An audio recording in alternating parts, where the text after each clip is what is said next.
Hello, I'm Meghann Scully and welcome to Re-Energize, a show that looks at sustainability in all its forms and what we can do to shape a clean energy future. On this episode, we're chatting about repurposing.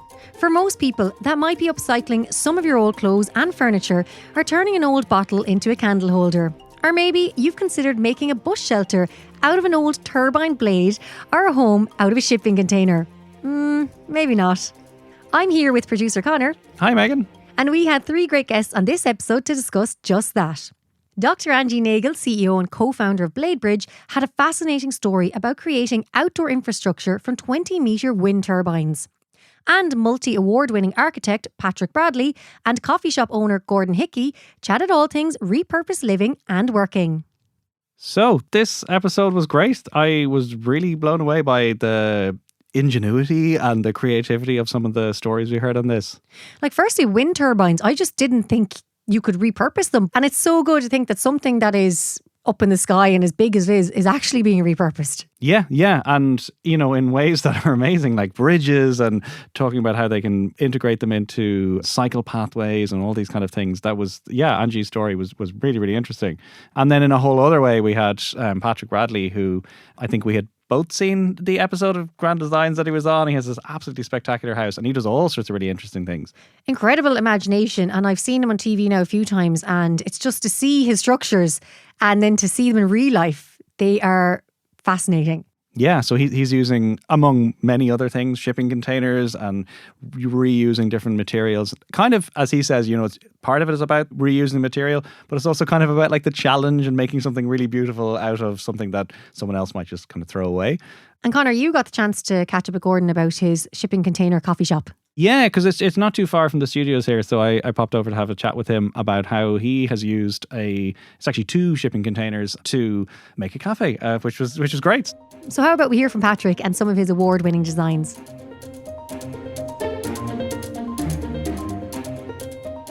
Container homes. I could spend hours just watching videos of container homes. So tell me how that came about for you. Look, in our game, we look at all types of aspects of different types of construction and things again. And myself, I'm maybe a wee bit too obsessed with my job and I love it so much, So look, you're going back 15, 17 years ago, doing a lot of research. And when I was doing my own property, obviously monies and budgets and different things come into play. And I just thought, is there any other type of construction I could really get my head into that might work for me? And so I took a gamble and I said, look, let's start researching into this. So my own house that I live in, Grillwater House, was the first property I ever done out of containers. And it wasn't so much really to do the idea of building something out of containers. For me, it was like a practical approach for me and a budget approach for me. But at the end of the day, like every project that I tend to design, it had to be very practical for me in terms of the brief, the site, the analysis, and aesthetically, it had to be pleasing.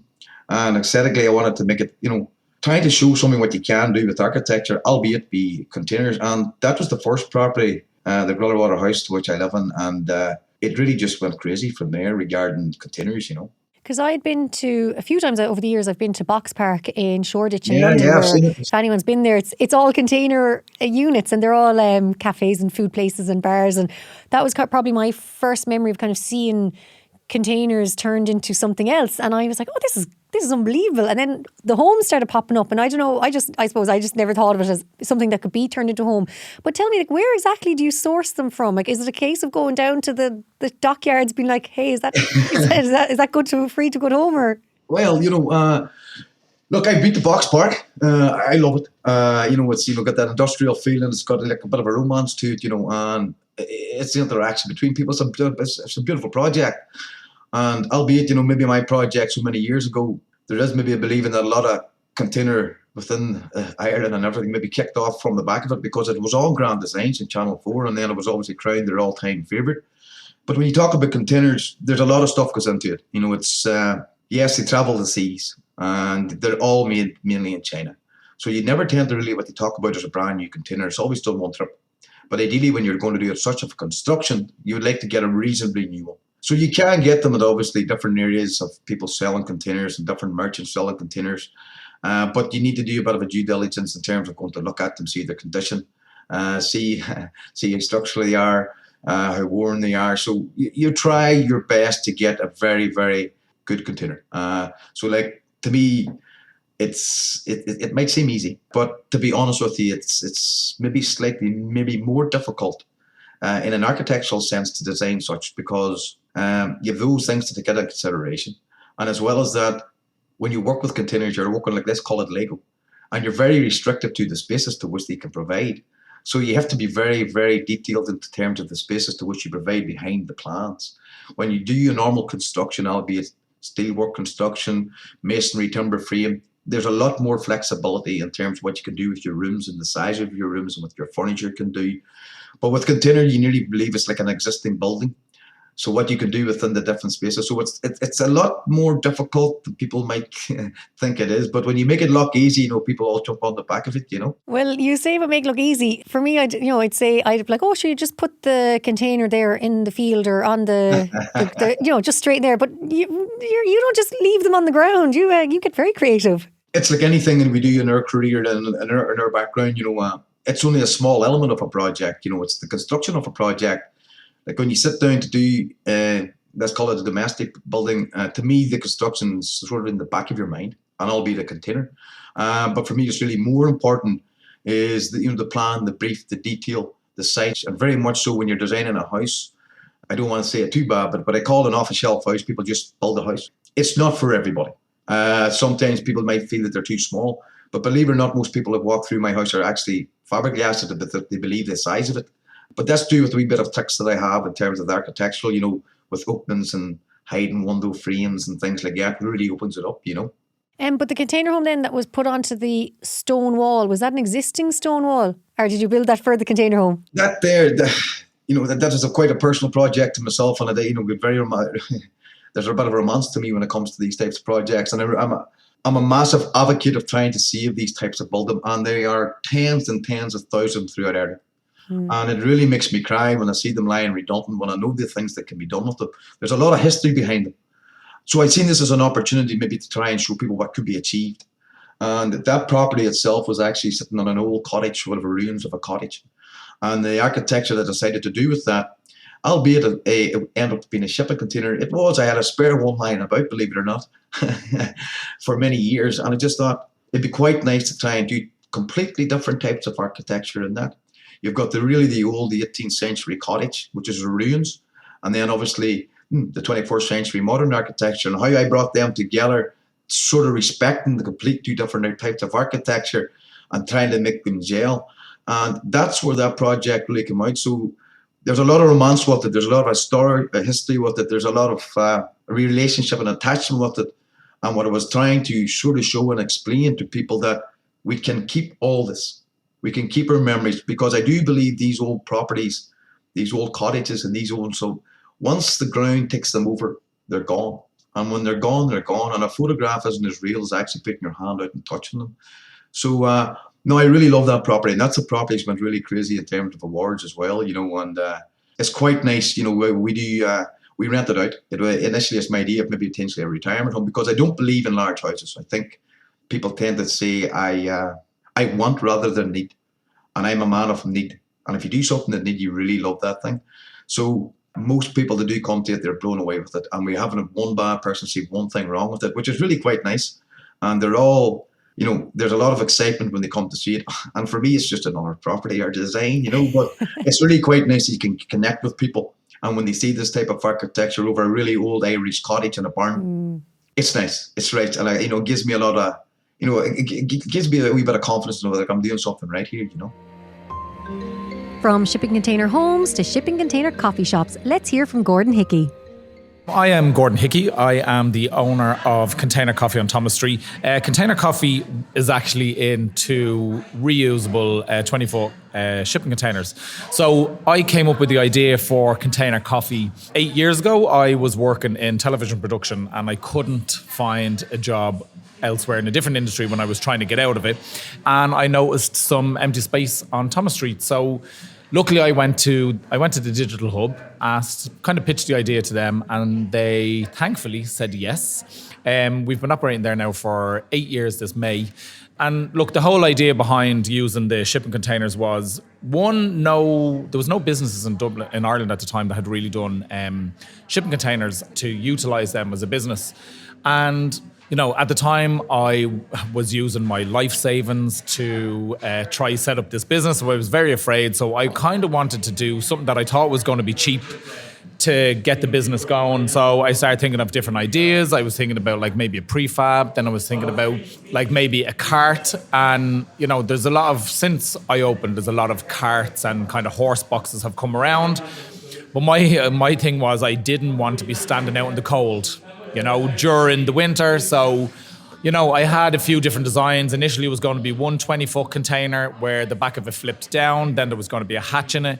And then obviously, designing this during the winter time, I was thinking the elements, I want to protect myself from the elements and the staff from the elements. So that's why I used the two 20-foot recycled ship containers.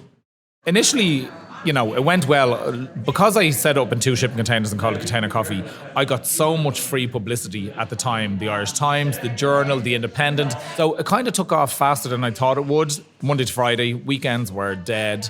But that actually changed during COVID. It kind of was good for us because Container Coffee is a takeaway only, so we have lots of outdoor space. And that outdoor space then was used great during COVID.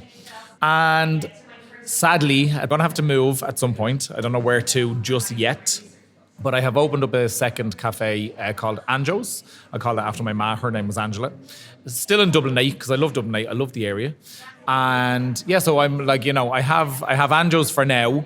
And Container Coffee's still there. But I'm hoping that I will be able to move it somewhere else. The great thing about it being in two second-hand shipping containers is I will be able to lift it up and drop it somewhere else. So where that somewhere else is, I don't know just now. But it will, look, I'll start looking into that now next year. Anjo's was my kind of focus for now. Container Coffee now, its new location will be next. I remember asking the lads that I bought them off, they didn't know where they were. They said one of them they reckon came from Hong Kong. I don't know where the other one came from, which is amazing. Like, I remember I actually went down to the docks and just in the car one day with my husband and I was like, where can we buy shipping containers? And I went into a lot and I found the lads and I was like, listen, can I buy 2 containers? And they were like, yeah. They'd never done anything like this before. So they're called GKT. I think they're called Container Experts now. Since I opened Container, I had probably 2 or 3 people in a week going, how'd you do this? So like obviously the whole point in using second-hand ones was I didn't want to buy a new one because again, I wanted to think about sustainability. We only use compostable materials in Container Coffee. I am very strict about recycling, about composting, and then the black waste. Our black waste is actually the lowest, it's the smallest bin we have. We do a lot of recycling, we do a lot of composting. So, look, obviously the world we live in, we know the environmental issues that's going on. So from the get-go, I wanted to be more environmentally conscious. So Patrick, what other materials do you actually yourself, personally like working with that you've repurposed? Well, in terms of repurposing, a lot of materials that you tend to use now in construction, you tend to use timbers as sustainable. So timbers are actually a great one. So that's very popular in terms of construction. In terms of other elements, you can maybe reuse elements which have been used in previous buildings before and trying to adapt them. One thing that I do really like and I've recently just completed is a thatched cottage, believe it or not. I'm actually doing a lot of conservation work as well, and I absolutely love that because when you talk about reuse, there's nothing better reusing than a cottage. Now, these are very highly protected thatched cottages and potentially very, very rare. But what you're doing there, you're using the very fabric of the existing stone walls. And for example, in this one, albeit at maybe 200 years of age listed, it's actually called a crook cottage.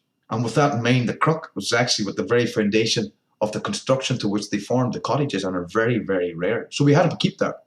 So when you're reusing materials and the likes of those thatched cottages and buildings, that's a great way to reuse. And it's really, those buildings back then, I think, are exemplary for what they can do because they're such thick walls, they were able to keep heat in, they're well designed, the windows were oriented correctly, everything was very well, and it's vernacular architecture. There was no plans, no drawings, no nothing.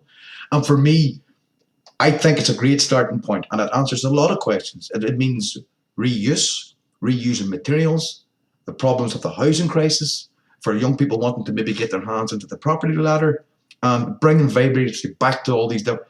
And to me, that'll be a perfect starting point. And this project, to which I have done, the before and after will sometimes maybe shock people, But that's what, construction does and design does.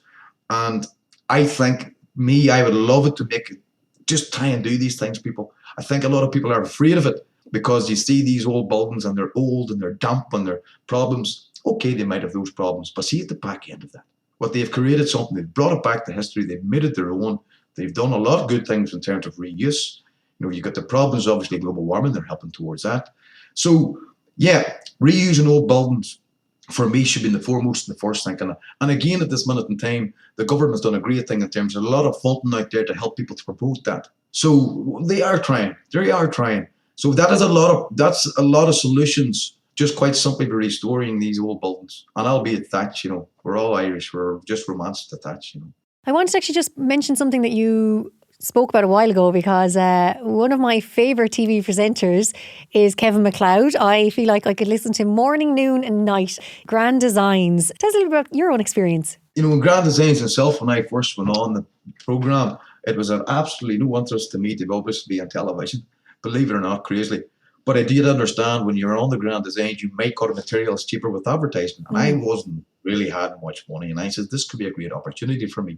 Didn't work out like that because we're coming out of obviously a credit crunch crisis. So it sort of fell in my hands, and I didn't really so much care about the cameras or anything. You're in the middle of a construction, you're very personally involved in it. And, between farm and workloads, everything just seemed to happen. But meeting Kevin, to be honest with you, Grand Designs is still, the property program in the world, and it was electrifying when I look back at it. It took me several years when I look back to say, that actually happened. So to get on the show was really quite nice. And then obviously we sort of built up a bit of a relationship, and he was really blown away with my property. But because as an architect, I maybe had a slight advantage than most because I was able to prepare for everything and I'd done everything right, so there was no problems. And I think it's quite nice to see when a project is run right and designed right and everything done is right, it can be a really brilliant process. And it happened to be in my case. But look, there's so many stories and friends that I made in the back of that program. I am forever grateful. My best friends have come out of that project. So it definitely changed my life, and especially in a professional sense as well, And look, Kevin is a complete and true gentleman. Really is. I could tell you stories. He was walking up and down our fields with the plumber trying to find water. The producer roaring at him, Kevin, we need to start filming here.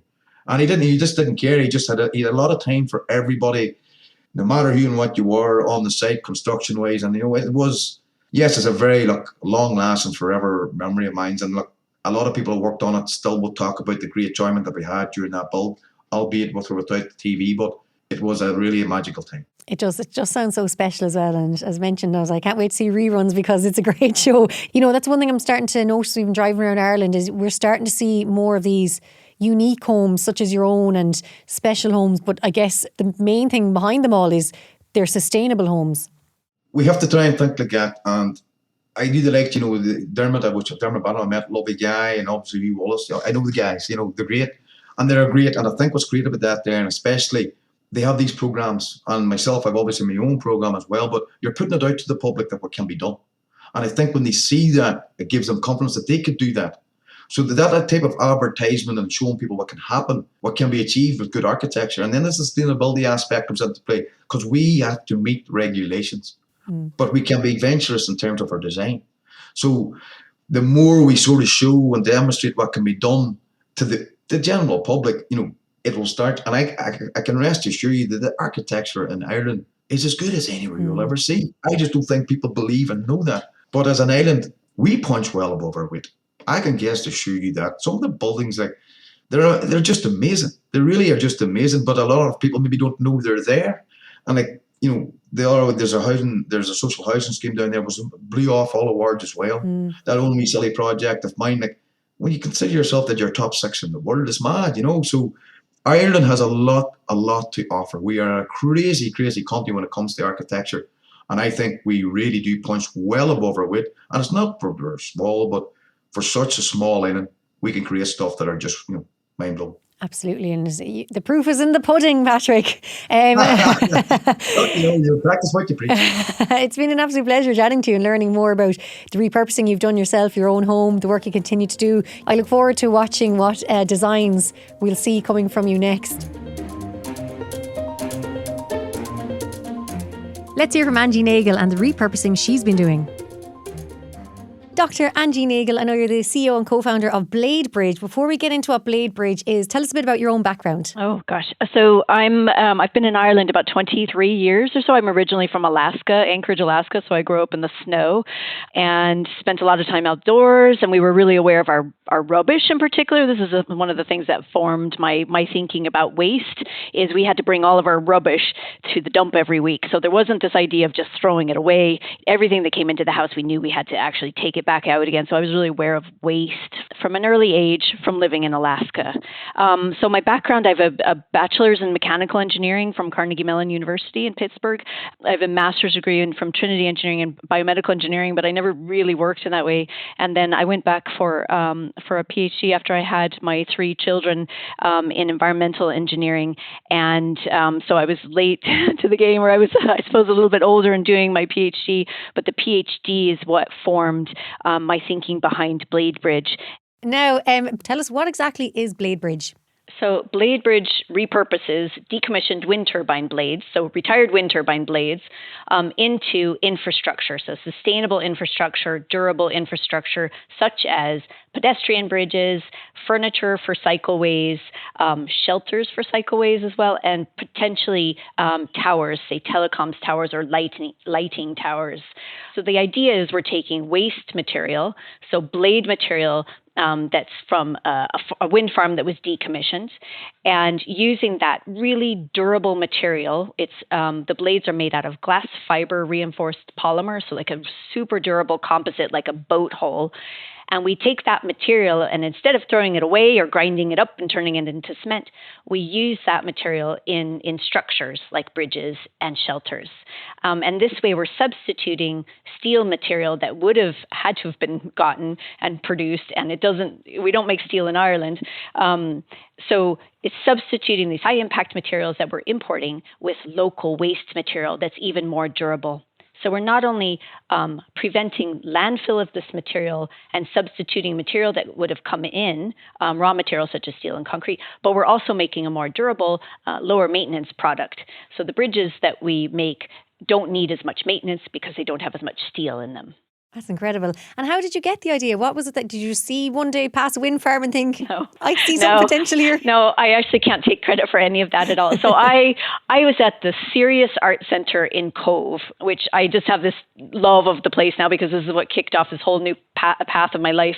But I was in there listening to a talk on sustainability, and I saw Dr. Jer Mullally, who works at UCC in the sociology department, in talking about this idea of the Anthropocene, which is, we're entering in this new era where the humans are having more impact on the earth than nature has non-human forms or geological forms. And I was so struck by it that I got in contact with him the next day, and I said, do you have any research or work, or can I do something with you? Right now, I was I think I had a 5-year-old, a 3-year-old, and a 1-year-old at home. I think is where I was at right then, and I was really wanting to kind of get back out doing stuff.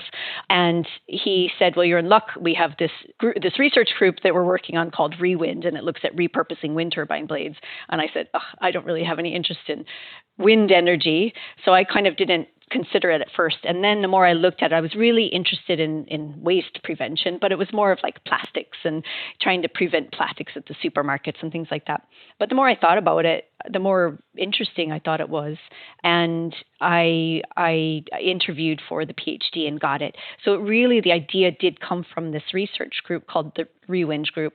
And there were people, like we had sociologists, structural engineers, business heads in there, geographers, so like a whole assortment of people looking at this problem of what to do with wind turbine blade waste and how we could actually repurpose it.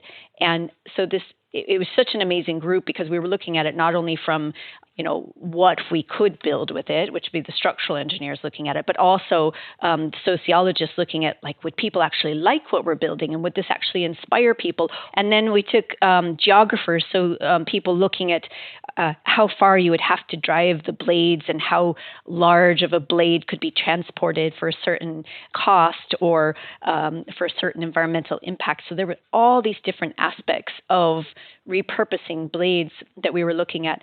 And what I ended up doing is, so I was supposed to be kind of more engineering focused, but I got really interested just in putting all of these things together. Like, sure, maybe we can make a bridge, but are there any bridges being built in Ireland? Is there any appetite for making bridges out of repurposed material? And then we started seeing, well, Ireland is trying to catch up with European countries for the number of, for the amount of cycleways that are being built, and the Greens are in power. So, there's 3,000 kilometers of greenways that are going to be built, and this we know would be about 1,000 additional short span pedestrian bridges that happen to be the same length that would match the blades that were going to be decommissioned in the next 5 years.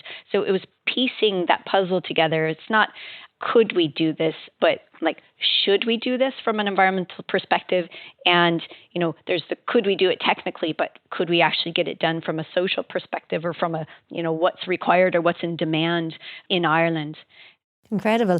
And you mentioned there about the size for the greenways and the size of the blades being the perfect size. So can you explain, give people maybe a bit of more information about the length of them and the size of them? Maybe my kids will have to deal with the ones that are coming in that are 100 meters or more, in length.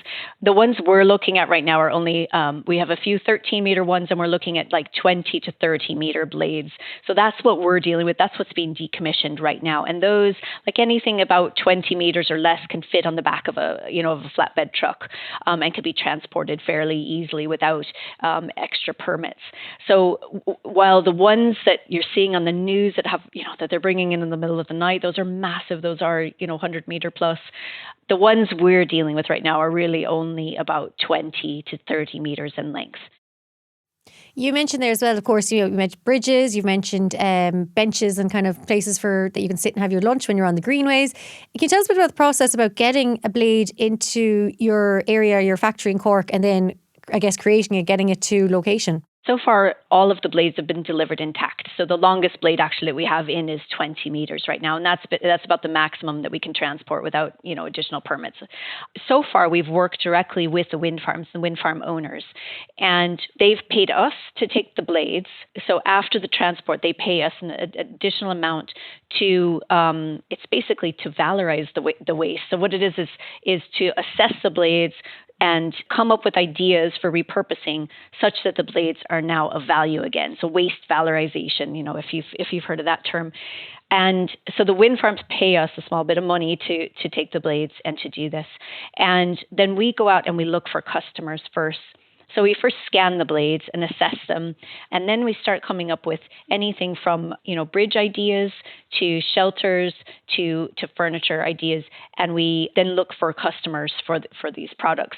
So in general, we've worked with county councils. So Mayo County Council has been a huge supporter of us, and one of the things we do try to do is we kind of call it like the parts of the cow, using all the parts of the cow, right? So we look at the different shapes along the length of the blade. So the blade, if you look at it, it starts at the root section where it's attached to the hub, where it's attached to the tower, right? It's very round and very thick. So it's a circular section, right? And then as you progress down the length of the blade, it goes really wide and flat, and then it twists slightly, and then it thins out to the tip. So there's kind of 3 different sections of the blade that we look at. The super round, thick section that looks like maybe a concrete culvert.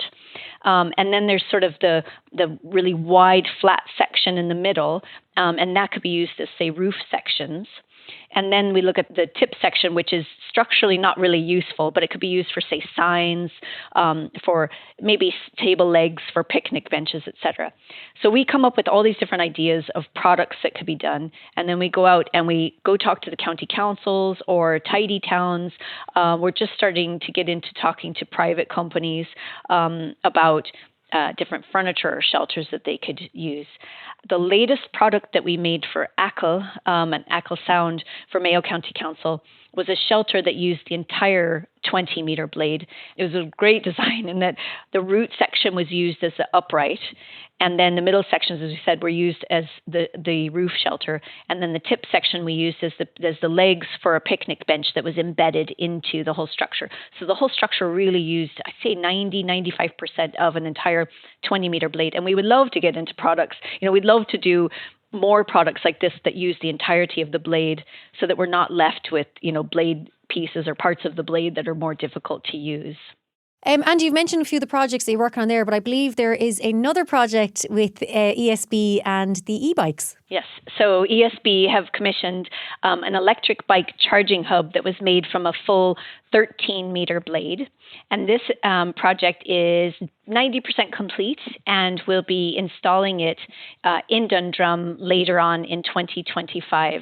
And the idea of this is super durable. It covers the charging points for 4 electric bikes, and it's clearly a wind turbine blade, you can see from the upright. There'll be an information panel on the side as to the provenance of the wind blade and the work that went into turning the wind blade into this e-bike charging hub. It's just really lovely, I think, because, they serve their purpose, creating energy and electricity for us, and then now they're kind of, people can sit there and enjoy them. I think it's actually, there's kind of a bit of an emotional attachment to it as well. There is indeed, and it's really interesting. One of the first things we did in the Rewind research group was go and talk to a group that was adamantly anti-wind, and they had even taken a court case out against a local developer, and we showed them all of these ideas, and except for the tower idea, they didn't love the tower idea, the telecoms tower idea. They loved the idea of the bridge, so they don't mind seeing these. We were worried it was going to be kind of a harsh, ugly reminder of the blade, the turbines that were there, but they actually loved the idea of this material being repurposed. It's a beautiful material. It's smooth, it's white.